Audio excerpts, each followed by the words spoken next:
Good heavens, have you heard the one about the ear that started a war? It's the strange but true story of the War of Jenkins Ear. Picture it, the year is 1731 and the Caribbean Sea sparkles under the tropical sun. Tensions between Britain and Spain were higher than a galleon in a hurricane. Both nations eyed each other across the globe, each wanting the lion's share of trade and territory. Enter Captain Robert Jenkins, master of the ship sailing those choppy waters of international intrigue. The Spanish, convinced that the British were flouting trade agreements, were none too pleased with chaps like Jenkins. They'd sent out coast guards to patrol the seas, and these chaps were about as subtle as a shark in a swimming pool. During one such encounter, things got a tad out of hand. The Spanish boarded Jenkins's ship, accusing him of smuggling. A scuffle ensued, and when the dust settled, Jenkins had lost something rather important, his ear. Word of Jenkins's ear, or lack thereof, eventually reached British shores. The British public had a highly developed sense of drama and a deep-seated belief in their nation's destiny. Jenkins, ear in hand, or rather lack thereof, became a symbol of Spanish aggression.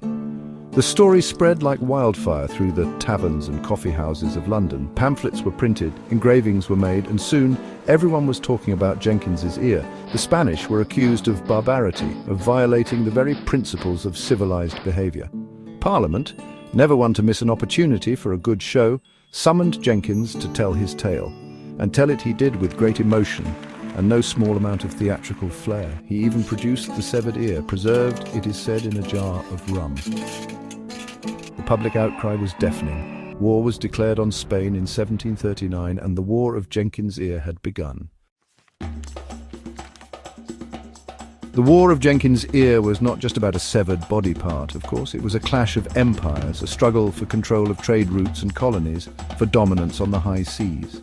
The war itself was a messy affair, fought across the Atlantic and the Caribbean. There were daring raids like Admiral Vernon's capture of Portobello in Panama, a victory celebrated in song and verse back in Britain.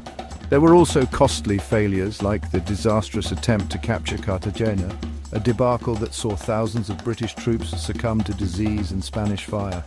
On the Spanish Main, the Caribbean Sea became a battleground.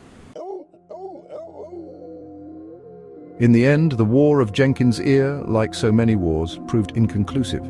The Treaty of Aix-la-Chapelle, signed in 1748, brought an end to the fighting but did little to resolve the underlying tensions between Britain and Spain.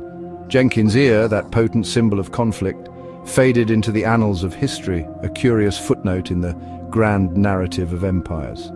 The war it sparked, with its peculiar name and its even more peculiar origins, serves as a reminder that history is often stranger than fiction. It's a tale of imperial ambition, of political maneuvering, of the enduring power of a good story, and yes, of a severed ear.